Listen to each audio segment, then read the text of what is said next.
I am going to move on to introducing our first panelist, Dr. Chris Dale. Dr. Dale is the medical director for clinical innovation at Providence and is a practicing pulmonary and critical care medicine physician at Swedish. He's also a clinical assistant professor of public health at the University of Washington, a diehard Husky football fan. Oh boy. He served in various leadership roles, including chief quality officer, chief medical officer at Swedish, and CMO at an advanced analytics startup founded by Providence. And it's so wonderful to see you again, Dr. Dale. I'm going to go ahead and turn it over to you. Perfect. Thanks. I'll go ahead and share here. Can you guys hear me okay? Yes, we can hear you and we can see your slides. Hey, well, I'm like 75% of the way there then. Yeah, no, I appreciate the invitation, Emily. It's awesome to be here. And your question, and actually Dave set it up well. Good to see you as well. Is yeah, how do you do care reliably well across populations of people? And that's something that I think we all who work in the sepsis community probably have an interest in. I'm going to kind of step through that from a Providence perspective here in a kind of a brief 10-minute sort of thing. Just talking a little bit about some of the work that we've done using order sets and protocols. I, I don't have any disclosures about anything, but I do have a cognitive bias that I think order sets and protocols are kind of cool. And it's been something that I've been working on from a research or a personal perspective for, I don't know, a long time now, like, I don't know, 15, 20 years. And I think there's a lot that we can do with it to get to what we've taken to calling mass customization. So I'll take you through some of our thoughts, which are just like what we've done, but there are a lot of different ways to approach this. So I work for Providence. We're somewhat big on the West Coast, 50 some odd hospitals, 120,000 nurses, 35,000 physicians, some of whom are employed, some of whom are not. And it's a little bit the Wild West in terms of people do like to do things differently in their local communities. And there's a lot of pride in that. Providence is a Catholic organization. In Catholic healthcare, there's a tradition called subsidiarity, which basically means that local people should make the decisions whenever possible. That's a principle that Providence observes and abides by. But the flip side of that is it's really hard to get to high reliability at scale. And I think there's that tension there. So we can kind of talk through that. We see a lot of sepsis patients, like 50,000 a year or so is the number. Starting about 15 years ago, really as we rolled onto one common epic across all of Prov, we were convened in these things called focus groups, or they have other names they've had administratively over the years. They were clinical decision teams for a period of time. But in any case, for sepsis, there's still a focus group. A wonderful lady, Shelley Sanders in Oregon, leads it for the system. And I mean, she's done just a tremendous, tremendous job. And anything that's good here is like from her and other people. I just happen to be talking about it. But it really has convened kind of like thought leaders or experts or designated people across the organization to come and to talk specifically about sepsis, as the most common medical reason why people get admitted to the hospital, and having an associated relatively high mortality rate relative to maybe some other hospital admission diagnoses. Making the case for sepsis is not difficult organizational. So the organization has an incentive to want to invest time, resources, effort, energy, EMR optimization dollars, all that kind of stuff in trying to improve sepsis care. So there's a governing body that helps decide what should be in our EMR. And I don't think we would have been able to accomplish some of this work without having that body. I think that if like I had a different organization where it was a little bit more catch as catch can, and there wasn't that kind of like some sort of convening thing, it would just be very difficult. But we started from the place, the Surviving Sepsis Campaign has commented on, I think, at least one or two revisions of their guidelines on having some sort of standard operating procedures or order sets or protocols, like there are nuanced different names for different aspects of the same thing. And from my perspective, which is just having some sort of like way of approaching care that begins to kind of standardize it. And so we kind of took that to heart. And we said, okay, like we need to step into that space and develop some ways of organizing care that allow for what one of the early leaders of the sepsis focus group called mass customization. This gentleman's name is Andre Vivon, and when he was explaining it, he talked about Chipotle. And I don't know if there's a good example or not a good example, but he said, hey, like if you go to Chipotle, you can get a burrito bowl and they'll put whatever you want in there. Like if you want extra guac, if you want like, less cheese, if you want, whatever your meat is, if it's carne asada versus chicken versus tofu or whatever, a non-meat option, they'll prepare the bowl the exact way that you is right for you. But what you can't get at Chipotle is like you can't get a hamburger or you can't get, I don't know, like a margarita or something like that. That Chipotle has certain things on the menu and you can customize them for what you want, but there's actually a fair amount of constraint within the menu. And that metaphor, that mass customization metaphor that Andre had, a decade ago or whatever, became a bit of the animating force behind how we go about approaching the tension between standardization and then doing things the way I like to do things. Because I'm the doctor and et cetera, et cetera.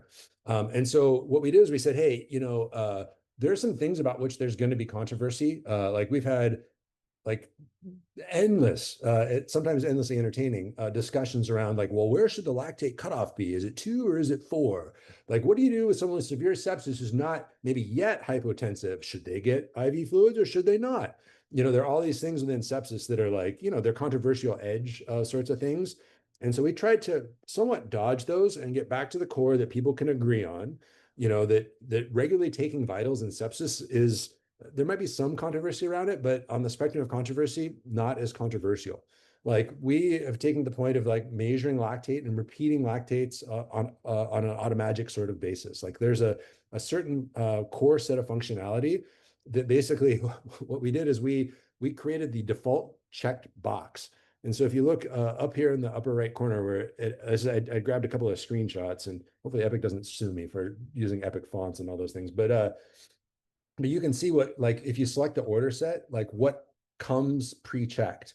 And I think there's genius in the pre-check box. Like there's literature on this about like the first paper I ever saw was about DVT prophylaxis from Canada. And it was in Ontario. And it was like, hey, if you pre-check DVT prophylaxis, guess what? More people get it. And that super simple like design construct, like the Sepsis Collaborative, our sepsis focus group has lots of power because we can pre-check boxes. And so we take the ones that we think are important, sepsis management, which is a tracking sort of thing, but it gets people on a sepsis checklist that's really important if you're doing house-wide sepsis management, which some of our hospitals do, some of them don't, as well as enhanced vital signs. Like, again, like we think that you can't resolve hypotension that you don't know about. And so checking vitals is super important. And then the repeat lactate. And those are the kind of the core things that come pre-checked. There are a bunch of other drop-down menus here you can see with IVs, antimicrobials, medications, et cetera, that come with that, users can additionally select, but these are the ones that come pre-check. So mass customization, have the order set, pre-check a certain set of boxes that are like the things that everybody agrees on. And then the last thing is try to make the right path ridiculously easy. And by that, I mean, I think the best thing in here is the antimicrobial selection.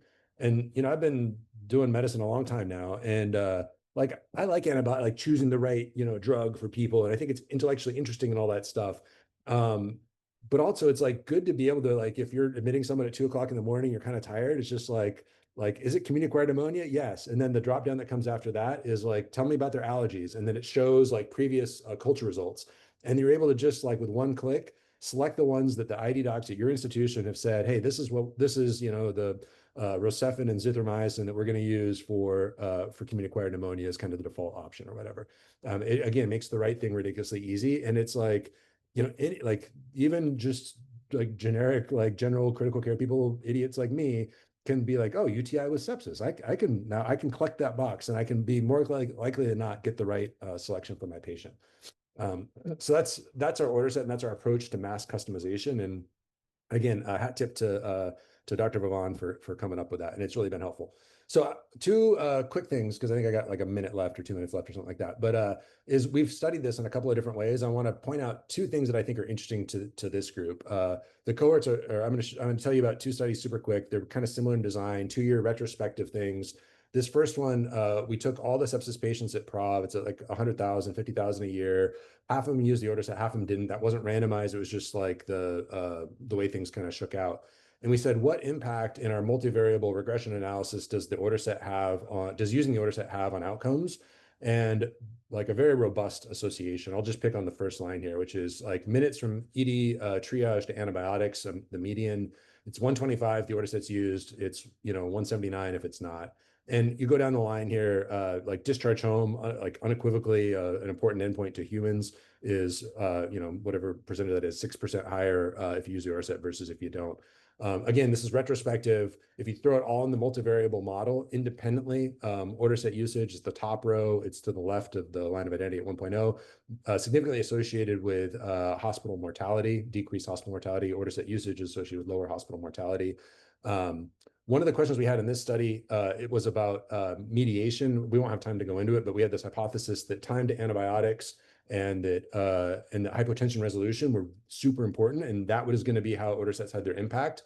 We were both right and wrong. Right in that those things are very important. They're like, if you're going to identify like factors and models to predict sepsis outcomes, these are very, very strong factors.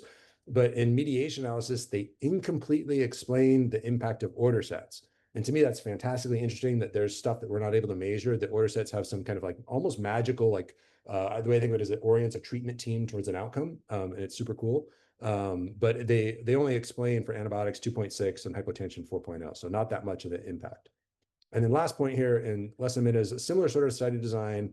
We looked at the impact of order sets on cost, very important to all of our institutions. And we found in a propensity match model that order set use was associated with a lower cost to the institution of just over $2,000 per case. And a lower cost to society, what we have this variable, it's payer neutral reimbursement. It's just kind of an average of how much you get paid from all the different payers you have or whatever. We actually got less money. The organization got less money if we use the order set, but we only got $400 less, but we saved $2,100. So there's like a $1,600 or $1,700 delta between those.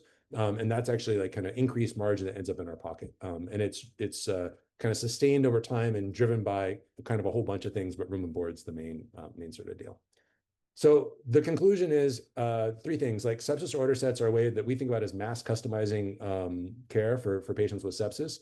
The second is that they are associated with things that are important to all of us in terms of time to antibiotics and hypotension resolution, but they incompletely explain outcomes, i.e. that there's more stuff going on than just what's in the order set itself. And then the last one is that we have this hypothesis that our data kind of has a window into, that order sets represent an opportunity to get to triple wins for patients, organizations, and society. So appreciate the time. Wow, thank you so much for sharing this information. Thank you for publishing this information too, because I know personally we have referenced this publication within our organization to facilitate that movement of an order set across the system. So thank you so much. There are several questions in the chat, so I'll go ahead and get started there. First one, I am very curious about your thoughts too. How do you gently or not gently nudge practitioners to use a standardized order set to evaluate for patients with possible sepsis? And there's a second part to that. How do you mitigate the workarounds?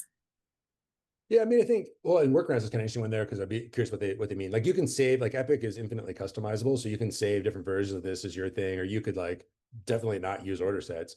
I think as a design principle, I think it's two things. One is like avoiding controversy unnecessarily. Like I like the quote, like with data, like generate light, not heat. And I think about that a lot in terms of like how you go about change management.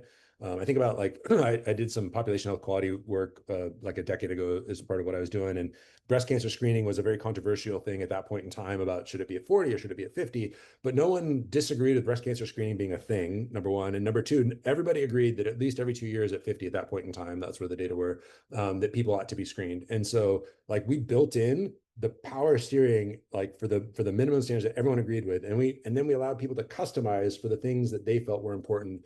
And that freedom to kind of have your cake and eat it too, or to have walk both sides of it. Like I think the thing that leaders get to decide there is like how much they want to put their thumbs on the scale with a particular viewpoint. And we've always been able to say like, hey, like we might disagree about certain aspects of that, and we should have very rigorous professional debate about things where there's scientific uncertainty. But about things for which there's not uncertainty, like let's just hardwire the system to make the default choice the right choice. And that approach, you got to consider the people you're talking to, or the local situation in terms of change management. But that approach, I think, has worked well for us. Yeah, I was wondering about how well the Chipotle analogy works kind of across the board because it seems like that mass customization is the key to making not making, but more, I will say forcing, but encouraging practitioners to move forward, like you're saying. So yeah, thank you. I think the Um, genius is in the default checkbox. I really do. Like, there's really good data on it from a variety of different things. Is like if you want, Americans to save more for retirement, you like pre-check their 401k. It's like, like all of us are like intrinsically lazy. So just like make the right thing easy. that's a great point. The second question here is, was there any association with long recovery or length of stay? I think you mentioned a little bit of that, but could you Yeah, elaborate a little more? no, those are super good points. Like our data set that we've used for those two studies that didn't extend beyond the hospitalization. So super important endpoints. We can't really comment on them other than the discharge to home, which I think is like a wonderful thing. But the length of stay, 100%. Yeah, like order sets extremely robustly associated with duration of hospitalization and duration of ICU stay, duration of mechanical ventilation. Like all those things kind of sort together and it's robustly associated. Yeah, that's good to know. I think it seems like, and we might learn more about that today, but it seems like there's a lot to be desired in terms of, post-hospitalization information, just in general. And then it looks like, sorry, I'm reading this question here. Okay. One more question here in the chat. We have a little bit more time too. Our health authority has a great sepsis inpatient PPO, but very low utilization rate. Any suggestions on how to improve utilization for paper-based sites? Oh, that's super interesting.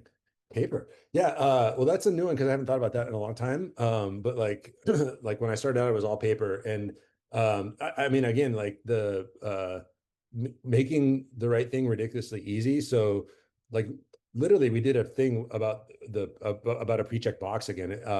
There was a company called Zincs. I think I can't remember. It got acquired by somebody else or whatever, but it was started by a gentleman from Ontario. It was he had written a paper on DVT prophylaxis, and so we actually copied some of those methodologies back when we had paper order sets, and we just put the paper orders admission orders by where people wrote orders, so we made them like widely available.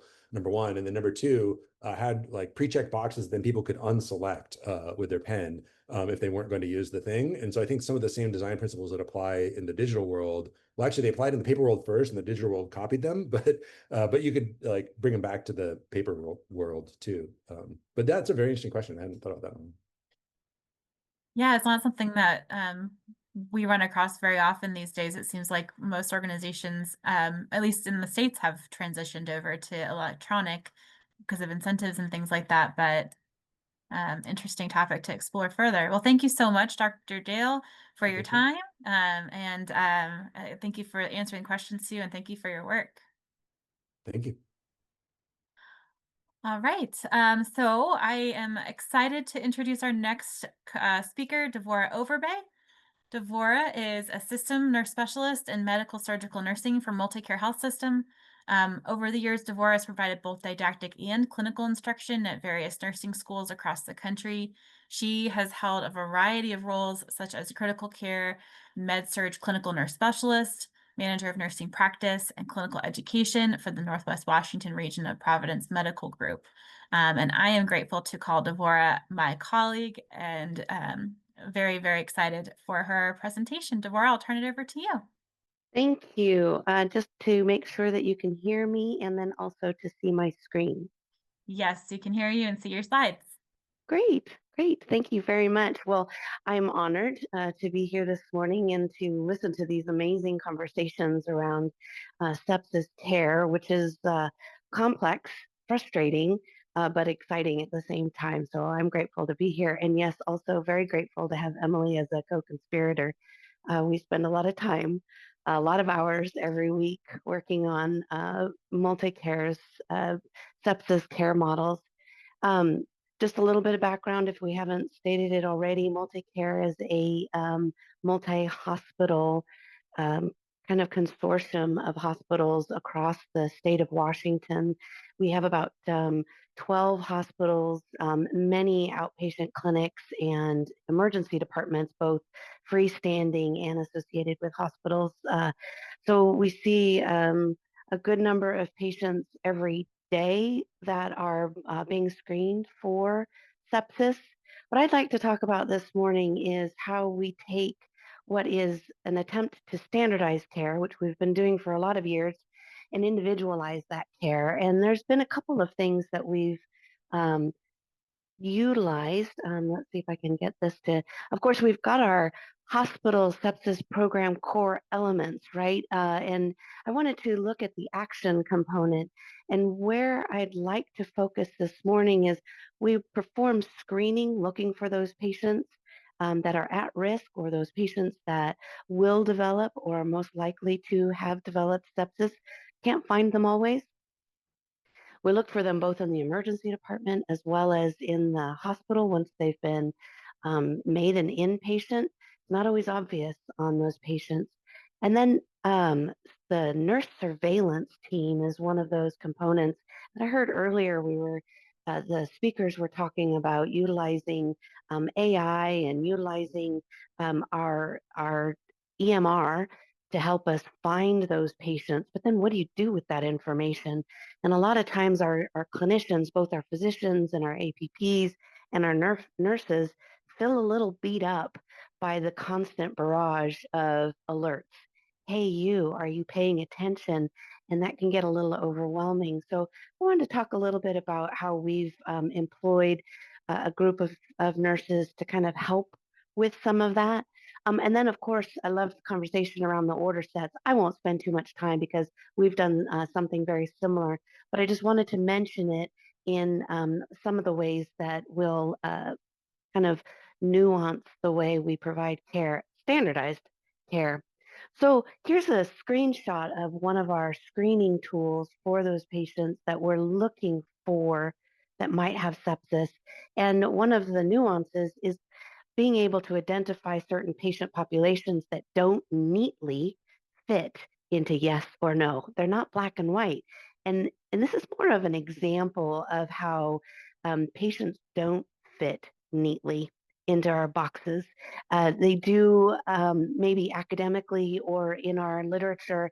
It seems like when we boil down the patients that we're encountering, if we can boil them down to the most common denominator, doesn't really play out that way. And that's one of the frustrations for the nurses and for the clinicians at the bedside, in that it's like, Devorah, you give me this, either do this or that, these dichotomies, and expect them to choose one. And it's frustrating because the patients don't neatly fit there. So one of the opportunities for us is to listen to the staff on, well, what would help make those decisions? And one of the things that came up most recently for us was when they're doing their regular screening, and for the inpatient at multicare, we've recently implemented that they'll be performing the screening on encounter. So when they first see the patient in the emergency department, and then when we admit those patients, we'll screen them again upon admission, and then we'll screen them twice a day. So really looking to find those patients that hide, because those are the ones that have the poorest outcomes. They stay longest, they go to the ICU most frequently, they're on the ventilator longest, they discharge home later. If they get to discharge home at all, sometimes they end up in places other than home. And so finding those patients early, but then being able to continue to follow those protocols when patients don't fit the norm. So this is an example of adding into that initial question, are they even relevant to the further screening? And so we incorporated the comfort measures only. So this would act as though it was a no on the suspected or confirmed source of infection, that will hold on alerts for the next 24 hours until you can review this again. Whereas nurses originally were being asked, choose yes or no. Well, the patient might have several sources of infection, and we didn't want them to say no just to teach to the test, right? Just to get the result that they want. And so we were incorporating this. I'm sure there'll be more, but this is just one opportunity that we've taken to customize to the patient population. we've talked already this morning about Epic's model or other augmented not reality, um, other models. But I just wanted to share again that we're utilizing these components and we have access to see what components are incorporated into the decision making and providing a value. So that all these components from the patient's record are added up, and then it's reviewed by the EMR and then reviewed again and then falls into a decision, and that decision is a number. Well, what does that number mean? So we've kind of incorporated, instead of sending, I'm going to go back one slide for a moment, instead of just sending that number to the bedside team, both nurses and physicians, instead of just sending that number to them and hoping for the best with maybe standardized order sets, we've also incorporated a team that can help interpret some of this, because one of the things that was happening when we first launched the sepsis index revision was that it was over alerting. Just about every single patient was on the alert board. And so we needed to insert some decision makers for the further screening. So we have a series of nurses from the critical care areas that are float team nurses that are remote once a week. Usually they're floating to different hospitals, but on this day, they sit at the desk and they review these patients in a list. Um, Again, this is a clip from our EMR, so hopefully Epic doesn't get too bent out of shape. But we have a list that our surveillance nurses are reviewing. Patients are meeting criteria based on a threshold from the index. And they'll review that patient's record and then determine, based on those factors that are part of the sepsis index, what are the components that are real or imagined? And then they'll go deeper dive into that patient's record. What has the provider already identified, and what are some of the things that they're already working on teasing out or individualizing that patient's care? So there isn't work going on toward identifying and managing sepsis, then that nurse, the surveillance nurse, will reach out to the bedside team. And so they have a running list.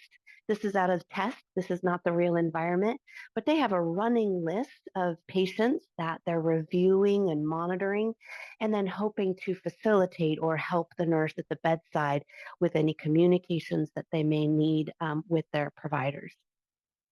And so helping them with the orders and then identifying what's already been ordered. What are some of the things that have already been initiated, and then helping to close those gaps in those bundle components that haven't been performed. They got the blood cultures already. They don't need to redo those. They've done them within the last 24 or 48 hours, and then just sending out some reminders. So those are really how our team is trying to kind of engage and interact with those people at the bedside, the nurses and the physicians at the bedside, to really individualize to those patients' needs. Thank you so much, Devorah, for sharing this learning opportunity here. I'm wondering if I could ask a question. I'm looking through the chat. I don't see yet questions in the chat, but I do have a question. I'm wondering if you could speak a little bit more for this team, their process of establishing rapport, since they're not at the bedside with all of the nurses across the health system there. Yeah, that's a great question, because that's a large percentage of the work that they do requires some rapport, right? Just reaching out to the doc and sending in a text message saying, hey, this patient looks bad, does require some rapport for that provider to take that information in, as opposed to who's interrupting my workflow and why.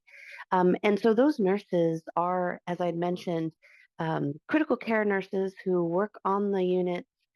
They've been, um, I think, on average, they're about 10 years of nursing experience. some with more, some with a year or two less. They have a fair amount of experience. They have a comfort level themselves, but they're also on the unit every other day of their work week. So still working at the bedside with their teams, and I've loved hearing how they continue developing those relationships. One story is one day she was at the sepsis desk, and she reached out to a provider, and the provider was like, "Yeah, thanks, but no thanks." And then the next day, she was on the unit and was taking care of that patient that she had called on the day prior. And some things still hadn't been done yet. So she was working on closing those gaps. And she said to the provider, "Hey, I called you yesterday and you said no thanks." And he's like, "Oh, that was you?" And so they had more conversation about what they were trying to attempt, and it was just really great. And then they do that with their nursing colleagues as well. Hey, when I'm reaching out, this is what I'm trying to accomplish, and they've found it really helpful. Yeah, that's great. I think that face-to-face interaction does go a really long way, and it's not always a possibility, but that's a great story and um, good learning opportunity for both of them, probably. Yeah, the There is surveillance. one, Oh, sorry. sorry. I was just going to follow that thought. The surveillance nurse has been an interesting concept because I know a lot of times when you have the indexes and you have nurses trying to interpret that at the bedside, we've gone back and forth between telehealth and virtual nursing. And I really think that that's an opportunity for us as clinicians, throughout health systems in kind of exploring the combination of the virtual nurse or virtual health and telehealth. Sorry, didn't mean to cut you off, Emily. No, that's 100% okay. There was a question that came in the chat on suggestions on how to support nurses to recognize sepsis early. So medical surgical nursing nurses in particular, despite education and the use of news too, they're still finding early detection and escalation is an issue. Great question. And that was the side effect of these surveillance nurses. The intended was really to help push the sepsis index improvements, right? But the unintended consequences was to create a support system for those nurses at the bedside.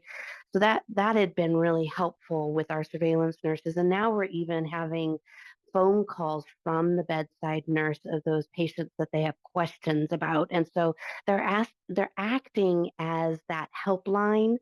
So not only the tickle, the reminder, hey, this is occurring in your EMR. Do you want to go do a further assessment? Do you want help with the conversation with the provider? But they're also acting as experts and for consultation. And that's been really helpful to our med surg nursing team. And even I would venture to say that our critical care team is also leaning in on them. Maybe not as obviously, they're doing it more when their surveillance nurse is at the bedside and working in person. Side by side with them. So it's almost like an infiltration there. But for the med surg nurses, they've begun leaning in on, okay, well, what do I do now? So I did the screening and it looks ugly. So what are my best next steps? What are the bundle components again? I don't remember. I haven't had one of these patients in a long time. So we've also expanded out to the OB patient. That's a very high risk patient population. And the surveillance nurses are starting to help with that team as well. Just again, as in consultation, what do I do? We've identified this patient as a problem or that sepsis might be a potential. So what are our next steps? I can't remember and I can't find that piece of paper that somebody hung in the bathroom. Help me. So that's been really great. Yeah, absolutely. Having that experienced nurse available for consult is great. Well, thank you so much. There is another question, but we'll flag that for the end as we are out of time for this session. So thank you so much, Devorah, for presenting and for sharing your expertise. And we My will pleasure. be Thank you. Thank you. We will be moving forward. Dr. Romain Pirracchio Pirracchio, I think I said that correctly, is our next presenter. Dr. Pirracchio is a practicing anesthesiologist and critical care physician. He is a professor in the Department of Anesthesia and Perioperative Care and the Ronald D. Miller Distinguished Professor of Anesthesia and Perioperative Care at the University of California, San Francisco. In his research, he has a specific focus on clinical AI, causal inference, and perioperative outcomes research. And I'm very excited to meet you. Looking forward to learning from you.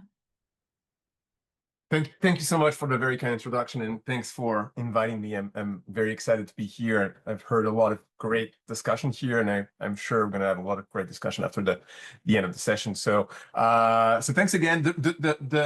My presentation will be a little research heavy, but I'm sure that we're going to have like a lot of discussion at the end about the potential translation of this results into clinical practice. So this is my disclosure slides.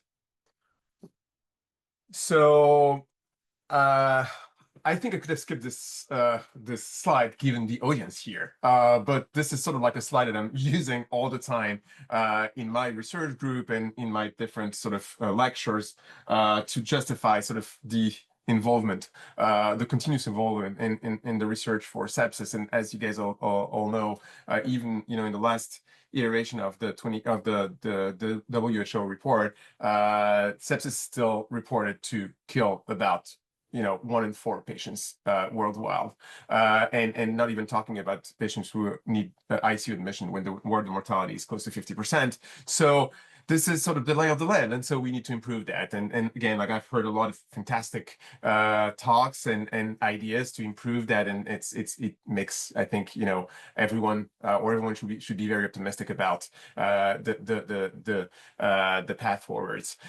So I've been working in the realm of clinical AI before AI was actually cool. Started working on that about 20 years ago, but really what sort of brought us to this specific focus on developing clinical decision support tools for to optimize the treatment of early sepsis is this study that we published not too long ago, actually, where we used a very sort of like simple AI algorithm and a large data set to sort of identify the bundle of recommendations that should be prioritized in the first 24 hours worth of sepsis care to optimize mortality. And we did that using again, like a lot of data from a diverse data set. And I'm not going to dive into the details of this specific study, but in a nutshell, we're able to identify this bundle of 6 recommendations that if followed, reduce mortality significantly.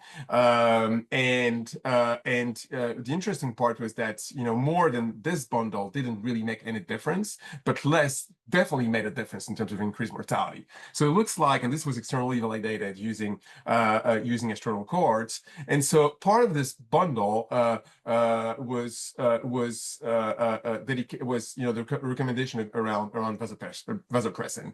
We're trying to sort of like go through a very systematic way of researching based off of this bundle, and so we're essentially going around the bundle and really now investigating each single part of the bundle here to try to understand better what this entails and try to give clinicians more concrete guidelines to better personalize the recommendation for each one of these items. So let's focus on vasopressin for today. So as you all know, sorry, I cannot sweep for some reason. It's not moving. Okay, there you go. As you all know, the Surviving Sepsis campaign identified vasopressin as being the possible drug as a secondary agent for patients who are failing to meet their blood pressure goals under the first agent, which should be norepinephrine. So it's recommended, but with a weak as a weak recommendation with a moderate level of evidence. And we actually did a survey, international survey, 5 continents were included here, where we tried to sort of understand the practice around vasopressin use. And we actually identified like a very substantial variability in practice in terms of when people are starting vasopressin, based off of the dose of NOREP, based off of other, patient characteristics. But and in some cases, some teams were not using vasopressin at all. So this was sort of for us an interesting ground to try to study this heterogeneity in practice and try to come up with more personalized rules to start vasopressin in those patients. And going back to the sort of landmark papers, you guys probably all know this paper that is now already almost like almost 20 years old, that looked at vasopressin versus norepinephrine as for initial resuscitation of patients with septic shock, that didn't show any significant difference in the primary outcome, that was mortality at 90 days. But looking at the subgroup analysis, we found some very interesting, results here that were sort of like counterintuitive. And the main result that sort of like, caught our attention is the fact that there was actually a reduction in mortality here in the lower quadrant in red in the patients that were deemed less severe. And so there was a lot of discussion around that, and the reason for that is that a bias, and it's still very possible that this relates to a bias because we're talking about subgroup analysis. But the other way to analyze that is possibly that these patients are less severe because they're earlier on in the course of sepsis, and so maybe this could indicate the fact that giving vasopressin early on during sepsis might be associated with a better prognosis. And in fact, if you look at observational studies, and I'm just citing this one, which is one of the most recent one that was published by our colleague from Australia and New Zealand, using a very large EHR data set, and they actually studied the impact of early vasopressin start for patients with septic shock. And interestingly enough, in a multi-variate analysis, they were able to show that, again, starting early seems to be associated with a better outcome. And interestingly, if you look at some surrogate markers for severity, well, the patients that actually had vasopressin started early were more severe. So it's not that they were like less severe and because of that they died less. They were in fact more severe, and so the teams had to start vasopressin early. And despite this severity, well, early vasopressin was associated with a better outcome. So this was again, like for us, a very interesting ground to work on developing an algorithm to help the clinician decide the optimal timing for vasopressin initiation. And this is a study called OVISS that was published this year in JAMA. So the goal of the study was to derive and validate a reinforcement learning model, and I will spend a little bit of time explaining you what this exactly is, to help identify the optimal initiation rule for vasopressin among patients with septic shock in the ICU already receiving norepinephrine. And the primary outcome that we chose was in-hospital mortality for this study. So let's spend just a few minutes on describing what reinforcement learning is. You can see reinforcement learning as essentially a game. Let's say it's a chess game. So essentially, in a chess game, you have a couple of things. First of all, you have an environment, right? You have the chessboard, and that's sort of like your environment. Then there's the player. The player is the agent in reinforcement learning. And then, of course, the player plays, with the board according to a set of rules. And these rules are the policy. So now, each time the agent will make an action, this will impact the environment, impact the chessboard, and what the agent will get out of that as a feedback is twofold. First one, it's the change in the environment, so the new state. Your one piece of your chessboard has changed, has moved position, and you know the new position, and you know sort of like the new environment that is created by virtue of doing this move. But the second thing that the reinforcement learning algorithm will use and give back to the agent is a reward. In fact, it can be a reward or it can be a penalty. And this reward has to be designed by the researchers to really sort of fully describe what we're trying to do when optimizing the algorithm. So in our case, our game consisted of 120 1-hour time epochs, so covering 5 days worth of septic shock treatment for those patients fulfilling our inclusion criteria. The action was very simple. Binary in every 1 hour time period, start or not start vasopressin. And then, of course, there was a bunch of different features that were, the features defining the environment, including vital signs, labs, other treatments, etc., to sort of like, really understand what is the impact of the action on the environment. And then we had to build a reward, and that is always sort of the most tricky part of a reinforcement learning exercise. It's really to build a reward that makes sense from a clinical standpoint. And here, what we wanted to do was to build a reward that covers everything from the sort of short-term impact of an action all the way to the longer term impact of an action. And we try to mimic the way the clinician is deciding when they decide to choose to start or not vasopressin. And what we had in mind was that, well, we decide to start a second vasopressor to optimize the blood pressure, but also to optimize organ perfusion. And so we included lactate, SOFA score as well. There's also this concept of trying to decrease norepinephrine level, this norepinephrine sparing effect of the second vasopressor that has been, reported to be potentially beneficial. So we also included that. And at the end of the day, we of course wanted to maximize survival in the ICU, but even more importantly, we wanted to really minimize mortality in the hospital. And that's the reason why the penalty here, you can see here, -20 was very heavy for in-hospital mortality. So now with all these sort of like rules, the algorithm will learn from data a set of actions, so an action at during each one of the 120 time epochs that will, at the end of the day, optimize this reward over the entire time course for every single patient at the individual level. So this is exactly what we did. And so we used a fairly large data set consisting of 3,600 patients from 5 hospitals in California, 5 UCSF hospitals for training. And then we evaluated the algorithm on a completely different and separated data set, almost 11,000 patients from 4 different data sets covering 232 hospitals in the country. And the goal was to evaluate the performance of the model and also to evaluate the clinical impact of the new rule on in-hospital mortality.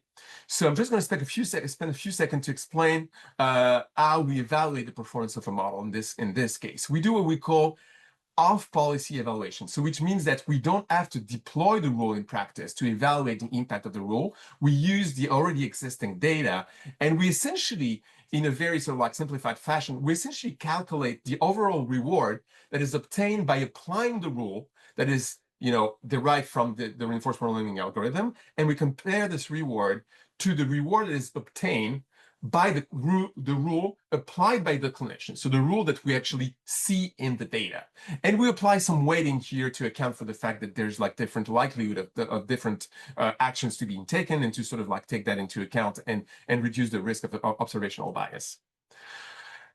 Now, we didn't want to only focus on the algorithm, and because a lot of this modeling studies only focus on the algorithm performance. It's great, it's important, but what we wanted to be focused on is really the clinical impact. So moving beyond the algorithm itself, we wanted to compare the mortality of patients in whom the clinician actually apply the rule, in the sense that they started vasopressin at the exact same time as the time suggested by the algorithm, versus the patients where vasopressin was started at a different time, and sometimes never started, actually. And so we did that, accounting for a lot of possible sources of bias using a fairly complex statistical methods that essentially takes into account the time-dependent bias. And we looked at the impact on mortality. So that's, again, the training and validation cohorts. Fairly, patients were fairly sick and very similar in the derivation and validation cohort. So this is probably one of the most important results in terms of the clinical impact of the study. This study essentially shows that the reinforcement learning rule that was learned or derived here essentially shows that vasopressin should be started much more frequently than actually observed in the data. You can see here that it was started in 31% of the patients. The algorithm suggested starting in 87% of the patients.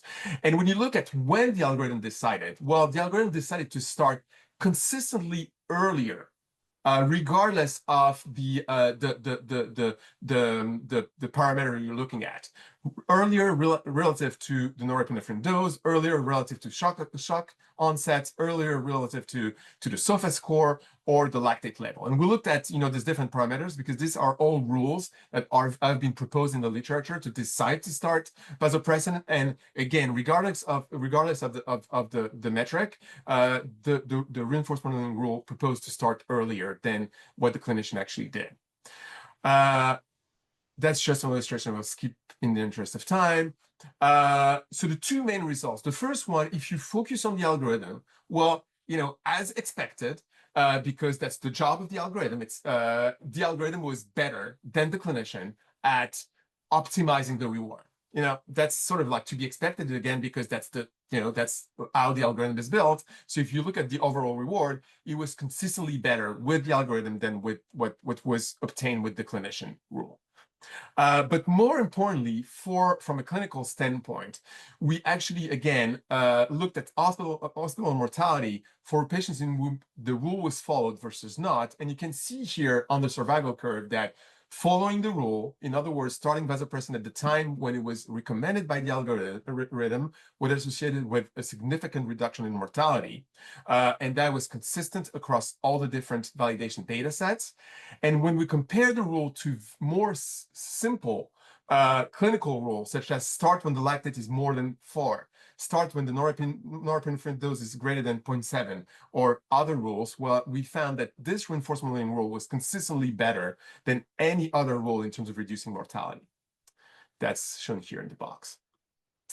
So as a conclusion, well, again, septic shock is a priority, and it's one of the very few situations in critical care where time is survival. So we really believe that leveraging data, leveraging AI in this context can help save time.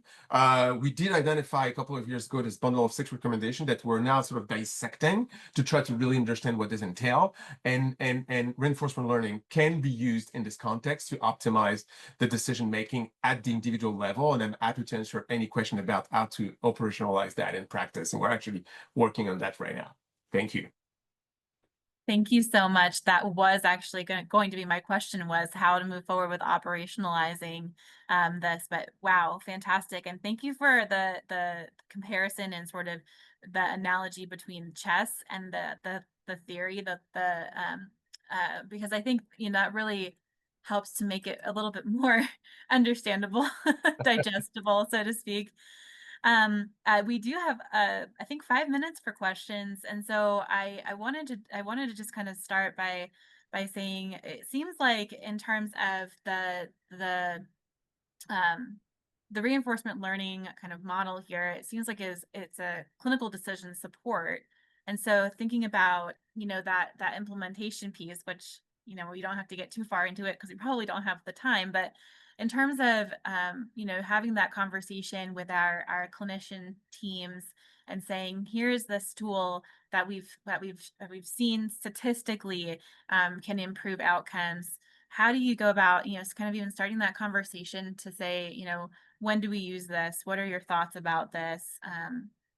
How does this impact your clinical decision making and your clinical gestalt, for lack of a better word? Yeah, thanks a lot, Amelia. That's a great question. In fact, this is like the major focus of our group right now. So I think there's 2 things. One sort of like almost like simple way to think of the result, which is essentially, well, again, like very consistently, if you look at the result, like it actually shows that you should be starting early. So maybe the main takeaway is, well, just think of vasopressin earlier on, and maybe by doing that, by virtue of doing that, you can improve the outcome. Well, I would caution people about applying that across the board. In fact, there's a paper that we're just wrapping up, and hopefully is going to be published very soon, that where we looked exactly at that. Like, is it sufficient to say, well, let's take the clinical conclusion and apply this early start sort of concept across the board? And I will sort of like spoil my own paper by telling you that the major takeaway from this this study is that there is substantial heterogeneity across patients in terms of the response to very early vasopressin use. And about 50% of the patients are not responders to early introduction. So, which is an argument to move to sort of like the second option, which is more complex, which is really implementing the algorithm and getting like an actual individualized, decision in terms of who should benefit from early from an early start. So we're, taking this route just because, we're in AI and we're working on that, and we want to continue to work on that. But I will say, and I've heard that, at the beginning of the session, of course, none of this sort of like results should be applied without like a proper evaluation of the impact. And so we're really sort of like, going through this very long sort of like process of implementing and evaluating. And so we're now at a step where we're implementing prospectively the algorithm into our EHR. And so the prospective phase of the study will start in January of 2026, where we will get this the recommendation from the algorithm. We're also working on an extension of that where the algorithm will continue to learn online. And once we have sort of like this safety phase where we will collect the recommendation, compare that to what was done, and see if there is like any like huge deviation from what is considered to be best clinical practice. Once this is done, and this will take about a year, we will start testing in the impact, and we're already sort of working on design for the impact study. That's very exciting. I'm looking forward to that. Looking forward to seeing the results and hopefully helping to implement something similar in the very near future. There is a question in the chat. Does OVISS demonstrate that AI is better than the average human ICU provider, and most should be using an AI co-pilot? So, I mean, what it says is that if you look at the population level, there is virtue in personalizing. And I think that's the main takeaway for me. I wouldn't say that it says that the AI is better than clinician. I think for the most part, the clinicians are, especially for this very question of initiating vasopressin, based again of this fairly large data set, what we observed is that the clinicians actually follow the guidelines across very closely, and the guidelines are population based. And so what I would say is that being more personalized, more individualized than the guidelines essentially is probably better. So to me, it's not a way to, it's certainly not a reason to conclude that the machine can do any better than the clinician. I think what this says is that it's just a plea for personalization. I think there might be a universal sigh of relief there, but also good to know. I mean, it's a tool, right? Like it sounds like, we need to be utilizing it as a tool to guide decision making. There is a follow-up question regarding phenotyping, and I think this will end up being our last question because we are 1 minute over. But should phenotyping be woven into bundled or AI care? Yeah, so phenotyping, and Chris is was actually a co-author on the OVISS paper. So we've been working a lot on sort of like teasing out whether or not this sort of like applies to specific phenotypes or not. And we actually have a paper that's going to come out very soon on that. But again, like spoiler alert, there's it doesn't contradict phenotyping at all. And in fact, you can see phenotyping as like, light version of what we're providing here. And sort of like as expected, this, very individualized rules sort of like go beyond phenotyping, and like even within specific phenotype can help identify some patients with specific behavior. So I think by all means, phenotyping is very interesting to understand sort of like overall sort of like group dynamics in terms of like response to treatment based off of like, very eye level sort of differences in septic patterns, but then beyond that, there's still like, there's still, reasons to go for an even more personalized approach. Thank you so much. Thank you for your presentations, all of our speakers today, and thank you again for teaching us and for sharing your knowledge.